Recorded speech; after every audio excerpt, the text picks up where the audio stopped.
नमस्कार, स्वागत है आपका जागरण बिजनेस पर और मैं हूं आपके साथ मोहिनी त्यागी। आप देख रहे हैं हमारा रोज का लाइव कार्यक्रम मार्केट ट्रैकर, जिसमें कि हम बात करते हैं बाजारों की। और चलिए, जैसे कि बाजारों की बात करते हैं तो एक बार बाजार देख लेते हैं। आज बाजार काफी अच्छे नजर आ रहे हैं। निफ्टी खुलते ही काफी अच्छी बढ़त दिखाने लगा और फिलहाल अगर निफ्टी की बात करूं तो फिलहाल 24,200 के आसपास कामकाज करता हुआ नजर आ रहा है। करीबन 1% की बढ़त निफ्टी में नजर आ रही है। और इसके साथ ही इसने जो हाई लगाया था वो 24,226 का हाई अभी तक निफ्टी लगा चुका है। अब देखना होगा कि आज का सेशन में और कितनी तेजी हमें देखने को मिलती है। हालांकि आज आखिरी ट्रेडिंग सेशन है, इसके बाद 2 दिन बाजार बंद रहेंगे, तो ऐसे में ये तेजी कहां तक कायम रहती है, बंद होते होते बाजार कहां पहुंचते हैं, देखने वाली बात होगी। चलिए एक बार बैंक निफ्टी भी दिखा दीजिए। बैंक निफ्टी देखते हैं। बैंक निफ्टी फिलहाल करीबन 1.5% की बढ़त के साथ 57,930 के आसपास कामकाज करता हुआ नजर आ रहा है, यानी कि वापस से 58,000 के लेवल्स के आसपास पहुंचता हुआ बैंक निफ्टी भी नजर आ रहा है। और आज इंडाइसिस को अगर देखें तो आज ऑलमोस्ट सारे ही इंडाइसेस हरे निशान में कामकाज करते हुए नजर आ रहे हैं। अगर मैं बढ़त की बात करूं किसमें कितनी बढ़त है, तो एक बार मिड कैप स्मॉल कैप की पहले बात करती हूं। मिड कैप में करीबन 1.5% की बढ़त नजर आ रही है। इसके अलावा स्मॉल कैप इंडेक्स में भी करीबन 1.5% से ज्यादा की बढ़त हमें देखने को मिल रही है। अब एक एक करके इंडेक्स को देखते हैं तो फाइनेंशियल सर्विसेज में 1.5% से ज्यादा करीबन 1.5% तक की बढ़त हमें देखने को मिल रही है। आईटी इंडेक्स भी काफी अप है, करीबन 2% अप है आईटी इंडेक्स। और इसके साथ एफएमसीजी में हल्की खरीदारी देखने को मिल रही है। इसके अलावा मेटल स्टॉक्स में भी 2.5% की तेजी नजर आ रही है, यानी कि मेटल और आईटी काफी अच्छे मूव दिखाते हुए नजर आ रहे हैं। फार्मा में हल्की खरीदारी है। इसके अलावा पीएसयू बैंकिंग स्पेस में भी खरीदारी नजर आ रही है। रियलिटी स्पेस भी काफी अच्छा दिख रहा है। कंज्यूमर ड्यूरेबल्स भी काफी अच्छे दिख रहे हैं। ऑयल एंड गैस सेक्टर भी काफी अच्छा नजर आ रहा है। हालांकि अभी भी जो युद्ध की सिचुएशन है वो बनी हुई है, लेकिन स्टिल एक डिप के बाद हमारे बाजारों ने रिकवरी दिखाई है। अब ये रिकवरी कितनी सस्टेनेबल है कितनी नहीं, इस पर बातचीत करेंगे। तो चलिए इसके लिए हमारे खास मेहमान को बुलाते हैं जो हमारे साथ आज मौजूद है। हमारे साथ आज मौजूद हैं वरुण एन जोशी, फाउंडर निधि वेंट्स रिसर्च से। सर आपका बहुत बहुत स्वागत है। गुड मॉर्निंग मोहिनी जी, हमारे सभी व्यूअर्स और आपकी टीम को। बिल्कुल सर, आपको भी गुड मॉर्निंग। और चलिए, आज की मॉर्निंग एक्चुअली गुड लग रही है, तो क्या करना है अब इन बाजारों में?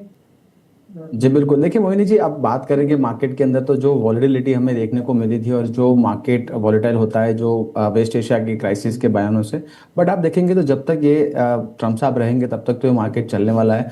बट अब हमारा जो रुझान है बाय ऑन डिप का है। 23,800-850 would be a very good support. अगर वहां पर मार्केट आता है तो आपको एक खरीदारी करनी है। साथ ही में आप देखेंगे तो आज के सत्र में निफ्टी के 2 इंजिन्स, निफ्टी आईटी और निफ्टी बैंक, दोनों फायर कर रहे हैं। इसी वजह से आप देखेंगे तो निफ्टी के अंदर काफी अच्छी तेजी बनी हुई है। और जो प्रीवियस रेंज था हमारा 24,250 का एक रेजिस्टेंस था, वही रेजिस्टेंस अब आप देखेंगे तो वो एक बार फिर से यहाँ पर मार्केट को थोड़ा सा सेलिंग प्रेशर या थोड़ा सा यहाँ पर कंसोलिडेशन करा रहा है। अब साथ में आप देखेंगे तो जो लीडरशिप इंडाइसिस था और मार्केट ने जो एक रिकवरी मिली थी वो था निफ्टी बैंक। और निफ्टी बैंक के अंदर काफी अच्छा करेक्शन आया था। और हम प्रीवियसली भी जब मिले थे शो पर तो हमने बताया था कि कोई भी गिरावट आती है निफ्टी बैंक के करीबन 56,800 के जोन में, that would be a very good buying opportunity. और वहां पर रिस्क टू रिवॉर्ड जो रेशियो है वो काफी अच्छा था। और वहां से आप देखिए करीबन 1000 पॉइंट का एक अच्छा रैली हमें मिल चुका है। और आज के सत्र में भी आप देखेंगे तो जो फाइनेंशियल रेट सेंसिटिव स्टॉक्स है वहां पर काफी अच्छा यहाँ पर कारोबार हो रहा है। और साथ ही में जो इंटरेस्ट रेट यानी आप देखेंगे तो क्रूड जो वेस्ट एशिया के लिए जो बयान आए थे और जो क्राइसिस फिर से होगा मार्केट को एक फेयर था। बट अब क्रूड का प्राइस आप देखें तो करीबन $80 के करीब गया था, वहां से काफी अच्छी एक हमें पुल बैक भी मिला है।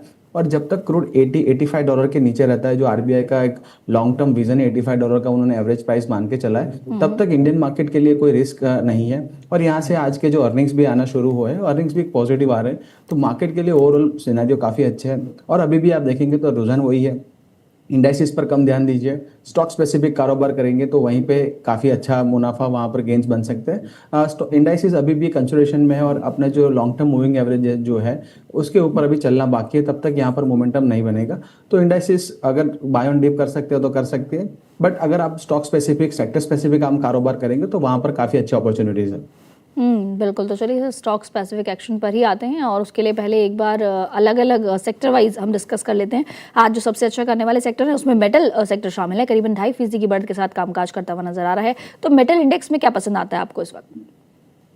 जी देखिए मोहिनी जी, मेटल इंडेक्स के अंदर आप देखेंगे तो टाटा स्टील मुझे पसंद आता है। अब देखिए मेटल्स में गिरावट क्यों आई थी? मेटल्स में गिरावट इसीलिए आई थी कि जो डॉलर इंडाइसिस था करीबन 99 के अराउंड चल रहा था। अब इंटरनेशनली आप देखेंगे तो डॉलर स्ट्रांग होता हुआ दिखा है और वहाँ पर इनवर्स कोरिलेशन है, नेगेटिव कोरिलेशन है।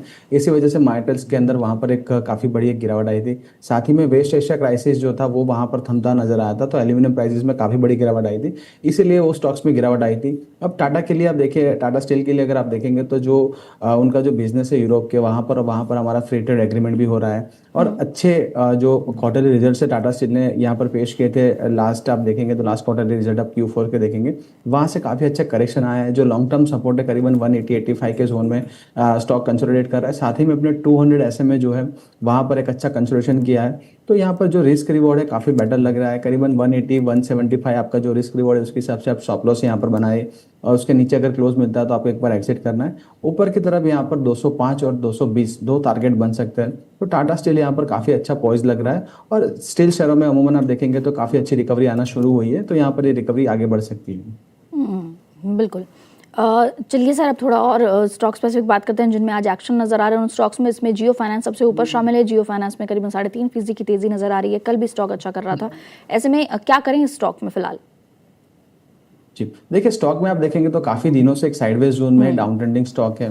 मंथली और वीकली चार्ट पर अभी भी आप देखेंगे तो एक साइडवेज जोन में चल रहा है, बट डेली चार्ट्स पर आप देखेंगे तो यहाँ पर एक ट्रिपल बॉटम का कंफर्मेशन हमें मिल सकता है अगर स्टॉक 245-250 के जोन में क्लोज होने में यहाँ पर सफल रहता है। तो यहाँ पर काफी क्लोज टू द एक बॉटम फॉर्मेशन है, और नीचे की तरफ आप देखेंगे तो 230 का एक अच्छा सपोर्ट है। उसके नीचे स्टॉक ने कई बार एक बार जाने की यहाँ पर चेष्टा की है, बट वहाँ पर बायर्स जो है काफी स्ट्रांग है, अग्रेसिव है, और वहाँ से एक सपोर्ट मिल रहा है। ऊपर की तरफ 245 से लेकर 250 का एक जोन है, वहां पर सेलर्स अग्रेसिव हो जाते हैं। तो काफी दिनों से एक साइडवेज जोन में, बट यहाँ पर जैसे मोमेंटम इंडिकेटर सजेस्ट कर रहे हैं या फिर स्टॉक का प्राइस एक्शन आप देखेंगे तो यहाँ पर सजेस्ट कर रहा है ब्रेकआउट आ सकता है, बट अभी थोड़ा वेट करेंगे। 245-50 का एक जोन एक बार निकल जाता है, उसके बाद यहाँ पर हम पोजीशन लेंगे विद स्टॉप लॉस ऑफ 230, और यहाँ पर 200 SMA जो है करीबन 262 के अराउंड है, वहां पर एक रिजेक्शन आ सकता है। उसके बाद यहाँ पर स्टॉक में 290 तक का एक पूरा एक संभावना है रैली करने की। तो यहाँ पर काफी अच्छे अपसाइड बन सकते हैं। थोड़ा सा वेट करेंगे, 250 के ऊपर क्लोज आएंगे, फिर यहाँ पर एंट्री कर सकते हैं। बिल्कुल, यानी कि अभी भी थोड़ा सा मोमेंटम और उसको पकड़ने का वेट करेंगे हम। चलिए सर, एक और स्टॉक देखिएगा, बैंक ऑफ बड़ौदा का स्टॉक। ये अभी तक थोड़ा सा नीचे नजर आता है, लेकिन अब इसमें एक तेजी नजर आ रही है, क्योंकि ऐसा कहा जा रहा है कि 600 मिलियन के सेटलमेंट पर बातचीत हो चुकी है NMC हेल्थ केस में बैंक ऑफ बड़ौदा की। तो हो सकता है कि इस वजह से स्टॉक पे प्राइस एक्शन आज देखने को मिल रहा हो। कैसा लग रहा है आपको चार्ट्स पर? जी, अभी भी आप देखेंगे तो स्टॉक ओवरसोल्ड जोन में है, और अपने जो इंपॉर्टेंट सपोर्ट्स थे वहां से उसके नीचे है। जैसे आपने बताया जो कॉर्पोरेट एक्शन हुआ था उसके कारण यहाँ पर काफी बड़ी गिरावट मिली थी। साथ ही में आप देखेंगे तो निफ्टी PSU बैंक इंडेक्स भी देखेंगे तो वहां पर भी काफी बड़ी गिरावट है। और अमूमन आप देखेंगे तो जो वेस्ट एशिया क्राइसिस या फिर आप डॉलर रुपये का आप देख लीजिए जो स्ट्रक्चर है, उसके कारण जो बॉन्ड यील्ड्स में जो राइज आता है उसके लिए PSU बैंकिंग के लिए नेगेटिव फैक्टर रहता है। उसके कारण यहाँ पर निफ्टी PSU में काफी बड़ी गिरावट हमें देखने को मिली थी। और बैंक ऑफ बड़ौदा के लिए जो कॉर्पोरेट एक्शन हुआ और PSU बैंक में सेलिंग एंड डबल वैम्यू हुआ था, इसके कारण काफी स्टॉक गिर चुका था। जो स्टॉक का ओवर रिएक्शन था, जो गिरना था, वो हम मान रहे थे 235-240 का जो एक जोन था, वहां पर काफी अच्छा एक सपोर्ट था, लॉन्ग टर्म सपोर्ट था, और वहां से एक ब्रेकआउट मिला था। तो एक अच्छे जोन से यहाँ पर बाउंस कर रहा है, बट अभी भी आप देखेंगे तो 260-262 के जोन के अंदर यहाँ पर एक बार रिजेक्शन मिल सकता है। बिल्कुल एक डेड कैट बाउंस आप खेल सकते हैं यहाँ पर, बट यहाँ पर पोजिशनरी अगर आपको बने रहना है तो 265 के ऊपर क्लोज आता है, उसके बाद ही हम एंट्री करेंगे। हाल फिलहाल वेट एंड वॉच का ही व्यू रखेंगे। एक बार सर बाटा के स्टॉक को भी देखिएगा। इसमें भी करीबन 3% की तेजी हमें नजर आ रही है, क्योंकि DPIIT ने फुटवेयर्स के पुराने स्टॉक को निकालने के लिए जो समय सीमा है उसको 31 जुलाई 2027 तक बढ़ा दिया है। तो ऐसे में स्टॉक में उसका एक्शन नजर आ रहा है। कैसा लग रहा है चार्ट्स पर? चार्ट्स पर अभी भी नेगेटिव है मोहिनी जी, और यहाँ पर देखिए जो छोटी सी फंडामेंटली जो उनके लिए खबर आई है वो भी एक डेड कैट बाउंस ही होगा। अब देखेंगे तो स्टॉक कई सालों से यानी 3-4 साल से एक डाउन ट्रेंडिंग स्टॉक है, और अभी भी यहाँ पर कोई रिवर्सल के पैटर्न नहीं बन रहे हैं। एक बार एक बड़ा मूव आया था करीबन आप देखेंगे तो 18 जून, उसके बाद फिर से स्टॉक अपना जो रेंज था उसी रेंज में चलता है यहाँ दिख रहा है। अगर stock 790 to be very precise उसके ऊपर क्लोजिंग मिलती है, तब यहाँ पर एक रिवर्सल का पैटर्न बनेगा। यहाँ से करीबन 10-12% ऊपर है अभी भी, तो यहाँ पर अभी भी वेट एंड वॉच करेंगे। आपके पास अगर ऑलरेडी पोजीशन है इस न्यूज़ के चलते 645 का एक स्टॉप लॉस मेंटेन करेंगे। उसके नीचे अगर जाता है स्टॉक तो काफ़ी बड़ी डाउन साइड अभी भी पॉसिबल है। तो यहाँ पर अगर अभी भी बॉटम फिशिंग का आपको ख्याल है तो भी नहीं करना चाहिए। 800 के ऊपर क्लोज मिलता है, उसके बाद आप एंट्री करेंगे तो बेटर अपॉर्चुनिटीज मिलेगी। बिल्कुल। अडानी के 2 स्टॉक्स पर नजर डालते हैं sir. Adani ports, Adani ENT दोनों ही आज टॉप गेनर्स में शामिल हैं निफ्टी के, और 2.5% से ज्यादा की बढ़त दोनों में ही नजर आ रही है। जी, अदानी स्टॉक्स में आप देखेंगे तो काफ़ी अच्छे यहाँ पर हमें गेंस देखने को मिले इन लास्ट 2-3 मंथ्स। और यहाँ पर आप देखेंगे तो अदानी एनर्जी सॉल्यूशन की अगर जो बात करें तो यहाँ पर काफ़ी अच्छा ब्रेकआउट हमें मिला था करीबन 1550 के ऊपर, और स्टॉक एक काफ़ी अच्छे मोमेंटम में है। बट अगर आप वीकली और मंथली चार्ट देखेंगे तो थोड़ा सा अवे फ्रॉम मीन है, रिवर्सल टू मीन हो सकता है। अगर आपके पास ऑलरेडी पोजीशन है तो आप 16-19 का एक स्टॉप लॉस मेंटेन करके चल सकते हैं। और यहाँ पर अगर फिर गिरावट आती है तो काफ़ी बड़ी गिरावट हो सकती है, बट स्टॉक एक मोमेंटम में है और करीबन 1800 के टारगेट भी अभी ये मोमेंटम में बन सकते हैं। तो यहाँ पर बने रहना है, बट ट्रेडिंग स्टॉप लॉस जो आपका है वो आपको ऊपर करते जाना है, तो आपके गेंस बने रहेंगे। और जैसे जिस दिन ट्रेडिंग स्टॉप लॉस कट जाता है उस दिन आपको पोजीशन एग्जिट कर देनी है। निफ्टी अदानी आपने बताया, अदानी पोर्ट्स भी आप देखेंगे तो एक रेंज में चल रहा है करीबन 1800 से लेके 1900 के जोन के अंदर। बट यहाँ पर अब थोड़ा सा वैल्यूएशन स्ट्रेच लग रहा है। अगर अदानी पोर्ट्स हमें वैसे काफ़ी पसंद है, बट अगर 1650 के जोन में अगर आपको मिलता है तब यहाँ पर एंट्री करनी चाहिए आपको लॉन्ग टर्म के लिए। हाल फिलहाल अगर आप ट्रेडिंग कर रहे हैं, ट्रेडिंग बेट्स में आप 1800 एक स्टॉप लॉस मेंटेन कर सकते हैं और यहाँ पर एक ट्रेडिंग बेट ले सकते हैं। बट इन्वेस्टमेंट के लिए थोड़ा सा और गिरावट आती है तब यहाँ पर एंट्री करने की हम सोचेंगे। बिल्कुल। इसके अलावा सर लॉन्ग बिल्डअप भी देखा जा रहा है पेटीएम और बीएचईएल में, इनमें क्या कर सकते हैं, क्या स्ट्रैटेजी रख सकते हैं फिलहाल? जी, पेटीएम में आप देखेंगे तो काफ़ी रिन्यूड एक इंटरेस्ट, बाइंग इंटरेस्ट मिला है हमें, और करीबन 1200-1220 का एक जोन था, उसके ऊपर यहाँ पर क्लोजिंग मिली, तब से एक अच्छे मोमेंटम में है। अब यहाँ पर स्टॉक अपना जो रिसेंट हाइज लगे थे करीबन 1380 उसको अप्रोच कर रहा है। काफ़ी अच्छे यहाँ पर ट्रेडिंग पैटर्न्स है।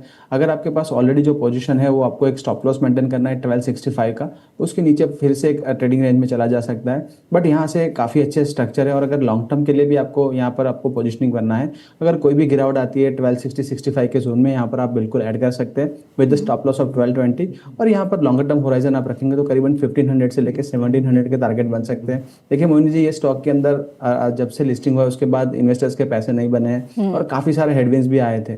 बट आप देखेंगे तो अब धीरे धीरे जो मैनेजमेंट है उनका जो बिजनेस जो स्ट्रक्चर है वो काफ़ी इंप्रूव हो रहा है और अब यहाँ पर फाइनली लग रहा है कि कंपनी अपने कंट्रोल में है और अब इन्वेस्टर्स के पैसे भी बन सकते हैं। तो यहाँ पर काफ़ी अच्छे स्ट्रक्चर है, बाय ऑन डिप करना चाहिए और एक स्टॉप लॉस मेंटेन करके यहाँ पर ये मोमेंटम प्ले कर सकते हैं। बिल्कुल सर। इसके अलावा सर बीएचईएल पर बात कर रहे थे, बीएचईएल कैसा लग रहा है इस वक्त? जी, देखिए वो न्यूज़ आया था चाइनीज कंपनीज को 2 ईयर्स के लिए अलाउ किया था गवर्नमेंट ने, जो उसके बाद काफ़ी बड़ी गिरावट हमें देखने को मिली थी। अभी भी आप देखेंगे तो उसी जो गिरावट आई थी वो बड़ी कैंडल थी मंथली वीकली चार्ट पर, उसी कैंडल के इर्द गिर्द यहाँ पर स्टॉक कंसोलिडेट कर रहा है। नीचे की तरफ आप देखेंगे तो 370 का एक अच्छा सपोर्ट है, उसी जोन से यहाँ पर बाइंग इमर्ज हुई है और स्टॉक अपने 24 और अपने जो शॉर्ट टर्म मूविंग एवरेज और मीडियम टर्म मूविंग एवरेज के बीच में यहाँ पर ट्रेड कर रहा है। हाल फिलहाल अभी भी अवॉइड की सलाह रहेगी। अगर आपके पास लॉन्ग टर्म के लिए आपके मीडियम टू लॉन्ग टर्म के लिए आपके पोर्टफोलियो में है तो 370 का एक स्टॉप लॉस मेंटेन करेंगे, क्योंकि डेली चार्ट्स अगर मैं देख रहा हूं तो यहाँ पर मुझे एक राउंडिंग टॉप का फॉर्मेशन देख रहा है। 370 के नीचे स्टॉक यहाँ पर क्लोजिंग देता है तो करीबन 340 और 330 के टारगेट बन सकते हैं। जब तक स्टॉक 420 के ऊपर क्लोजिंग नहीं देता तब तक यहाँ पर कोई नया रिवर्सल नहीं मिलेगा। बट अगर आपके पास ऑलरेडी पोजीशन एक ट्रेलिंग स्टॉप लॉस मेंटेन करके चलिए। नई पोजीशन के लिए अभी भी एक बार रिव्यू करेंगे, नए पैटर्न्स इमर्ज होंगे, उसके बाद ही यहाँ पर कोई कॉल लेंगे। बिल्कुल। चलिए सर, कुछ सवालों को भी शामिल करते हैं। काफ़ी सारे व्यूअर्स ने हमें सवाल भेजे हैं। रामाशंकर जी का सवाल है, एचडीएफसी बैंक 28 जुलाई की इन्होंने कॉल ली हुई है, 850 रुपीज़ की कॉल, 850 की कॉल है और 9 रुपीज़ की है फिलहाल। इसे होल्ड कर सकते हैं क्या, ये पूछ रहे हैं? जी बिल्कुल होल्ड कर सकते हैं। एचडीएफसी में आप देखेंगे तो 805 810 का एक रेजिस्टेंस जोन था, उसके ऊपर एक अच्छा ब्रेकआउट मिला था और आप साथ ही में आप देखेंगे तो जो क्वार्टरली अपडेट्स आए थे काफ़ी एंकरेजिंग थे। उसके बाद यहाँ पर स्टॉक में अच्छी रैली देखने को मिली थी। 840 855 850 के लेवल्स देखे थे, वहाँ से करेक्शन मिला है, बट वो करेक्शन एक रिटेस्ट था और वहाँ से एक अच्छा बाउंस मिला है। आपको एक स्टॉप लॉस मेंटेन करना है 808 के नीचे अगर स्टॉक क्लोज होता है तो आपको एक पोजीशन एग्जिट करनी है। और अमूमन आप देखेंगे तो स्टॉक बाइंग में जो व्यूअर्स हैं हमारे या हमारे जो इन्वेस्टर्स हैं उनको मैं बात करना चाहूँगा। अगर आप मोमेंटम ट्रेडिंग कर रहे हैं तो आप ऑप्शन लीजिए। ऑप्शन आपको बाई करनी है तो आप कैरी फॉरवर्ड करते हैं तो आपके पास एक रिस्क मैनेजमेंट होना चाहिए, लेवल स्पेसिफिक होना चाहिए। जब मोमेंटम यहाँ पर फिजल्ड आउट होगा, आपके जो ऑप्शंस के प्राइस है काफ़ी बड़े गिर जाएंगे तो आपके प्रीमियम काफ़ी डिके हो सकते हैं। तो आपको उस हिसाब से ट्रेडिंग करनी है। शॉर्ट टर्म ड्यूरेशन के लिए ऑप्शन ट्रेडिंग कर रहे हैं, मोमेंटम है तो आपको अच्छा पैसा मिल सकता है। लॉन्गर टर्म के लिए होल्ड करना है तो आप कैश में होल्ड करिए, आप फ्यूचर्स में आप स्टॉप लॉस लगा के होल्ड कर सकते हैं। ऑप्शन होल्ड करेंगे तो डीके होने के चांसेस ज़्यादा है और यहाँ पर काफ़ी बड़े फाइनेंशियल लॉसेस हो सकते हैं। बिल्कुल, ये सर का डिस्क्लेमर भी है बिकॉज़ लोग बहुत ज़्यादा ट्रेडिंग इस तरफ बहुत ज़्यादा ध्यान देते हैं और कॉल्स लेके उनमें बैठ जाते हैं, लेकिन फिर जब लॉसेस होते हैं तो उन्हें उस चीज़ का बहुत दुःख होता है क्योंकि हार्ड अर्न मनी होती है, तो इसलिए उस चीज़ का ध्यान रखना बहुत ज़रूरी होता है। चलिए सर अगला सवाल लेते बेसिकली हैं। जी, जी, जी। बेसिकली मैं वही नहीं जी एक बात ऐड करना चाहूंगा। बेसिकली ऑप्शंस या फ्यूचर जो है वो हेजिंग टूल है। अगर आपकी कैश पोजीशन है उसके सामने हेज करना है, बट आप देखेंगे तो यहाँ पर ऑप्शंस हम as a trading tool use कर रहे हैं। एग्जैक्टली, उसके कारण आप देखेंगे तो काफी समझ कम है और यहाँ पर फाइनेंशियल लॉसेज ज्यादा हो रहे हैं। बिल्कुल। इन्हीं का दूसरा सवाल भी है सर, अडानी टोटल गैस पे आज वैसे भी मोमेंटम है अडानी के सारे स्टॉक्स, तो इन्होंने 260 शेयर खरीदे हुए हैं, 745 का एवरेज है, 4 महीने का व्यू है इनका अगले। जी, एटीजीएल का चार्ट काफी एंकरेजिंग है और यहाँ पर आप देखेंगे तो एक अच्छा ब्रेकआउट मिला था करीबन 680 700 के जोन के बाद और एक अच्छी करेक्शन मिली है। 700 का एक स्टॉप लॉस मेंटेन करेंगे। आज की कैंडल जो है काफी आप देखेंगे तो एक फॉलिंग चैनल था, उसको ब्रेकआउट करके यहाँ पर मिली है और अगर 745 के ऊपर क्लोजिंग मिलती है तो एक ब्रेकआउट बनेगा और करीबन 820 और 900 के टारगेट बन सकते हैं। बिल्कुल यहाँ पर आपको बने रहना है। 700 का एक ट्रेडिंग स्टॉप लॉस मेंटेन करेंगे। बिल्कुल। अगला सवाल लेते हैं, विजन के हैंडल से सवाल आया है, हालांकि ये पूछ रहे हैं KRN हीट एक्सचेंजर 1262 पर इन्होंने खरीदा हुआ है, 100 क्वांटिटी है, शॉर्ट टर्म का व्यू है। जी बिल्कुल, शॉर्ट टर्म का व्यू है तो आपको एक स्टॉप लॉस मेंटेन करके चलना है 1140 का। यहाँ पर देखिए स्टॉक में काफी अच्छी मोमेंटम थी एआई और डेटा सेंटर के चलते। अब स्टॉक थोड़ा सा कंसोलिडेट कर रहा है। ये थीम आप पूरी देखेंगे तो थीम में भी एक कंसोलिडेशन है, तो यहाँ पर स्टॉक काफी दिनों तक यहाँ पर यही रेंज में रह सकता है, करीबन 1140 से लेकर 1300 के जोन में। अगर 1140 का जोन यहाँ से नीचे साइड टूटता है तो करीबन 950 तक के लेवल बन सकते हैं। लॉन्गर टर्म व्यू है तो 950 पर एवरेज कर सकते हैं, बट बिल्कुल शॉर्ट टर्म व्यू है 1140 का एक स्टॉप लॉस मेंटेन कर सकते हैं। बिल्कुल। अगला सवाल लेते हैं, ध्रुमिल का सवाल है, टाटा स्टील पर तो हम ऑलरेडी बात कर चुके हैं, वो सर ने अपने उसके लेवल्स भी बता दिए हैं, आप शो को देख सकते हैं।